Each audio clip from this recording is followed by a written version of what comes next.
Apple is being torched by OpenAI. Sam Altman just acquired Jony Ive's hardware startup, I.O., in a $6.5 billion stock deal. And what they're building? It's a device meant to replace your iPhone. This isn't a rivalry anymore. It's a reckoning. If you saw our last breakdown, you know Apple's already been on the ropes, scrambling to shift iPhone production from China to India to dodge new tariffs, even air shipping phones just to skirt tax costs. And now, OpenAI may have landed the knockout punch. Jony Ive, the man who helped Apple define an entire era of consumer tech, isn't just moving on. He's building something new, something meant to replace the iPhone, with OpenAI. This isn't a rivalry anymore. It's a hostile reinvention of the space Apple once dominated. So what happened? Why did Apple lose its most iconic talent? And how does OpenAI plan to out Apple? Let's break it down. The $6.5 billion bet that could end the iPhone. The moment OpenAI confirmed its $6.5 billion stock-based acquisition of Jony Ive's hardware startup I.O., shockwaves hit not just Wall Street, but Apple's entire identity. Share prices dipped. Analysts scrambled. But most importantly, the headlines all pointed to one thing. Apple just lost a piece of its soul. Let's be clear. This wasn't some minor startup acquisition. I.O. was more than a lab. It was a stealth operation built by Jony Ive, the very designer behind the iPhone, the MacBook, and Apple's entire visual legacy. After leaving Apple, Ive didn't fade into the background. He launched Love From, and from there quietly assembled a crack team of Apple's top design minds, including Evans Hankey and Tang Tan, who had once helped define Apple's premium product experience. Now, that design nucleus reports to Sam Altman. But Altman didn't just buy design talent, he bought vision. This deal is structured entirely in stock, with performance bonuses tied to OpenAI reaching a $1 trillion valuation. That's not just a recruitment strategy. It's a belief that this merger won't just change OpenAI, it will change the way we interact with technology entirely. The product they're building isn't a smartphone. It's a post-phone platform, ambient, assistive, emotionally aware. According to the OpenAI I.O. reveal video,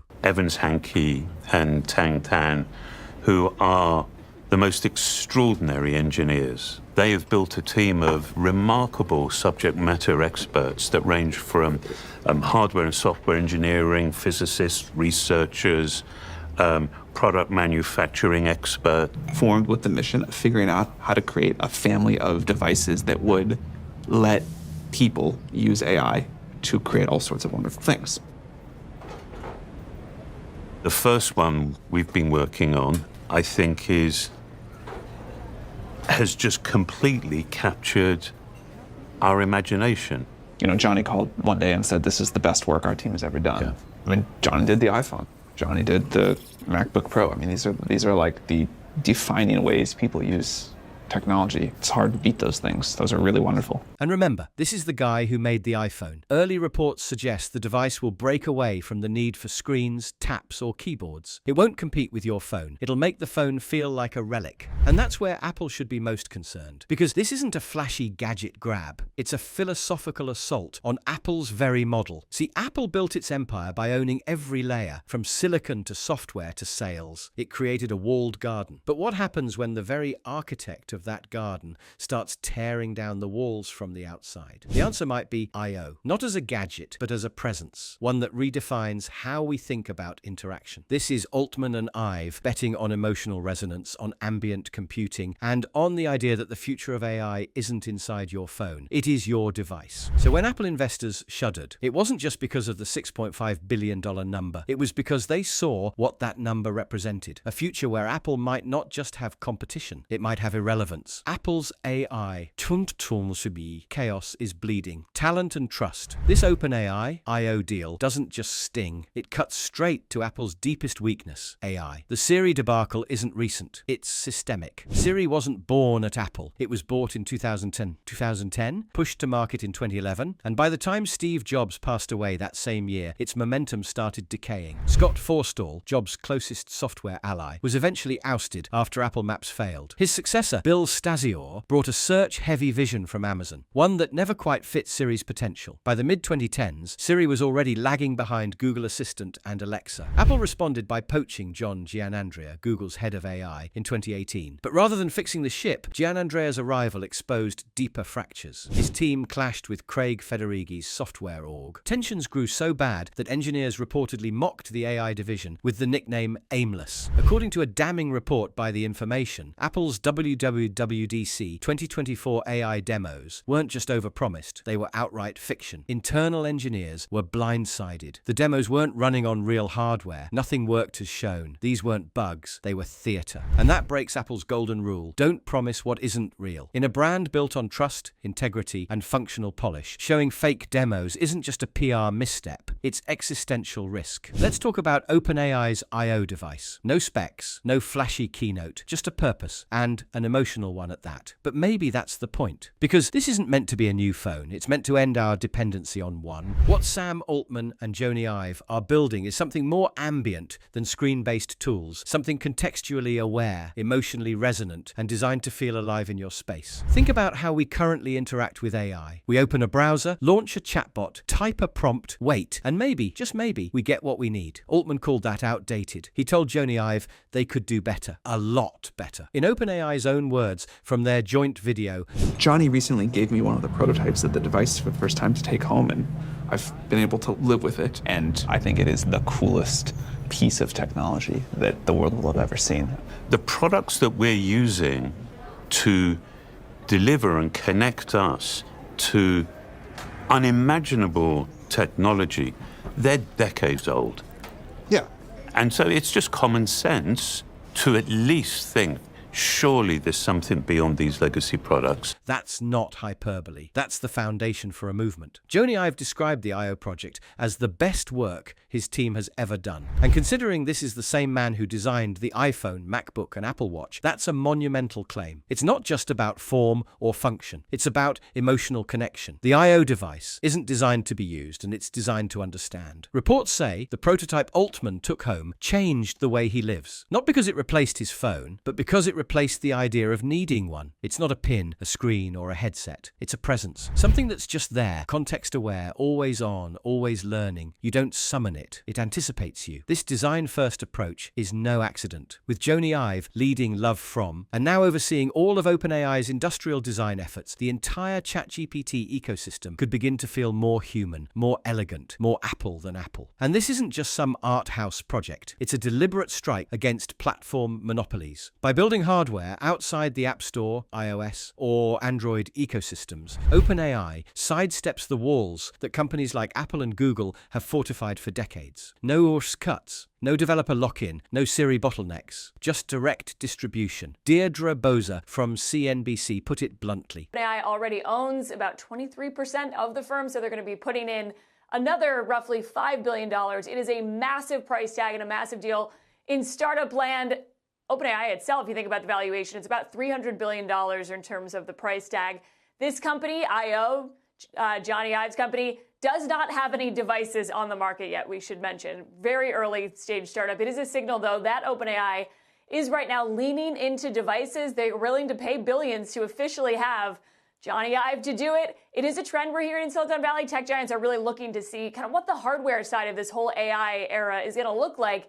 As part of this deal, Ive is going to remain primarily dedicated, they say, to his time at OpenAI. He's going to assume what they say is a deep creative and design responsibility across OpenAI, as well as I.O. They call it a collective of the best hardware and software engineers. They mention technologists, physicists, scientists, and researchers, as well as experts in product development. So they're getting a lot of those experts for. In other words, every place big tech monetizes best, and it's working. The timing of the I.O. announcement, strategically dropped a day after Google I.O., wasn't an accident. Just like GPT-4o launching the day before Apple's spring event. Altman is sending a message. We're not just building, we're replacing. CNBC's Steve Kovach summed up what's at stake. Broke yesterday. I was just like, wow, wow, wow. I could not believe this was happening. And that's because Jony Ive, he left 6 years ago. He left Apple to start this new design firm called Love From. And a few years later, he ended up poaching some of the top design talent at Apple, brought them over to his new startup, and now that startup is called I.O. is being bought by OpenAI for $6.5 billion, at least in stock in OpenAI. And this really paints a picture of Apple under the Tim Cook era, which, by the way, the performance speaks for itself. Just look at the stock, look at the growth numbers. Massive success there. There's no question about that. However, there's also been this growing schism of thought around what's happening at Apple. This idea that the design-forward, innovative hardware products has gone since Jony Ive left the company. And now Jony Ive is here. We just saw that video of him with Sam Altman. He and Sam Altman are saying, we've created this amazing new product that is going to kind of wean you off the iPhone. It's going to be focused on AI, all the stuff that we talk about Apple kind of missing out on. What's different here is feeling. Altman and Ive are designing for emotional resonance, a device that doesn't feel like a gadget. It feels like a companion. This isn't Siri 2.0. It's a full-stack reimagining of how AI should exist in our lives, the very thing Apple once promised and now may lose control of. If this lands, it's not just an iPhone replacement, it's an interface revolution. Let's talk about the I/O device. No specs, no leaks, just a feeling. But that's exactly the point. Jony Ive and Sam Altman don't want to build another phone. They want to eliminate the need for one. This product is described as context-aware, ambient, emotionally intelligent. A helper you don't summon, it just understands. Altman described the current laptop-phone interaction as broken. The I/O device aims to replace taps and clicks with emotional resonance and proactive assistance. Think, a digital presence you live with, not a screen you stare at. And this is crucial. It's being built outside the Apple and Google ecosystems. That means no App Store tax, no Safari limitations, no iOS barriers. This is a land grab, and it's being designed with Apple's own design DNA. If this lands, it doesn't just challenge the iPhone, it challenges Apple's entire philosophy of control and walled gardens. Apple is losing control of the narrative. Apple used to own the tech narrative. From the iPod to the iPhone, every launch was a cultural event. But now, they're scrambling, playing defense, trying to patch leaks in a dam they once built. Apple under the Tim Cook era, which, by the way, the performance speaks for itself. Just look at the stock, look at the growth numbers. Massive success there. There's no question about that. However, there's also been this growing schism of thought around what's happening at Apple. This idea that the design-forward, innovative hardware products has gone since Jony Ive left the company. And now Jony Ive is here. We just saw that video of him with Sam Altman. He and Sam Altman are saying, we've created this amazing new product that is going to kind of wean you off the iPhone. It's going to be focused on AI, all the stuff that we talk about Apple kind of missing out on. Jony Ive is now bringing that as a potential rival over there. And at the same time, we've seen Apple kind of stumble out of the gate to get innovative products out. The Vision Pro has not exactly been the breakout product that Apple and so many other people probably hoped it would be. And then, of course, this year, that big artificial intelligence miss when they failed to deliver on that Siri upgrade. At the same time, we're seeing OpenAI, they're putting enormous pressure on themselves, guys. So they say whatever this mystery project is, they're saying what it's not. It's not a phone. It's not glasses. It's not something you wear, like that Humane pin that was a flop. This is going to be something else. Symbolism doesn't get heavier than that. The designer who helped Apple become a $3 trillion titan is now working on a device that could undercut the company's core product, and maybe even its core philosophy. This isn't just a talent shift, it's a betrayal of vision, and Apple isn't reacting well. Internally, they're a mess. Tim Cook's famously hands-off approach is reportedly backfiring. According to The Information, Craig Federighi's software team and John Giannandrea's AI group are at odds. The infighting has gotten so bad, engineers gave the AI division a nickname, Aimless. That's not clever. It's catastrophic. You can't innovate when your teams don't trust each other, and you certainly can't lead when the biggest demos at your own conference turn out to be fake. Surprising even internal staff. Meanwhile, OpenAI and Ive are moving fast, releasing statements that sound more visionary than anything coming out of Cupertino. Altman called their first prototype life-changing. Ive said it's the best work his team has ever done. And that's coming from the man behind the iMac, iPod, and iPhone. This shift isn't theoretical, it's emotional. Apple used to own belief, influence, control. Now, those assets are slipping, slowly, maybe even irreversibly. That's why I/O doesn't need to be an instant iPhone killer. It just needs to shift perception, and perception is already cracking. Apple's no longer the company showing us the future. They're the one trying to catch up to it. If you were wondering why this OpenAI device matters, it's not just about specs, it's about symbolism. The torch has already started to pass, and Apple's the last to notice. What happens when Apple's design soul joins forces with AI's most powerful engine? What happens when the next iPhone moment doesn't come from Cupertino, but from an open lab in San Francisco? What happens when users stop staring at screens and start feeling their devices? Those aren't hypotheticals anymore. That's the I/O project, and it's coming. We still don't know what the I/O device looks like,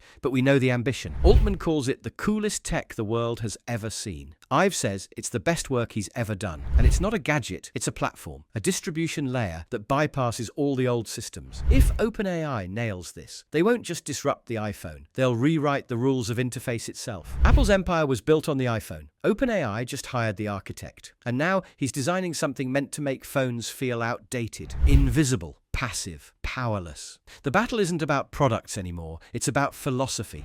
Apple wants control. OpenAI wants presence. And if I/O delivers? Apple's next great competitor may not be Samsung or Google. It may be the ghost of its own brilliance. Drop your thoughts in the comments. Is this Apple's wake-up call? Or just another moonshot? Hit like, subscribe, and check out our last deep dive on Apple Intelligence's original video about their decline. It can paint a better picture about how this has been happening for longer than people even realize. Do you think Apple will recover? Or will this be the largest technological choke in history? Only time will tell, but for now, we'll see you in the next one.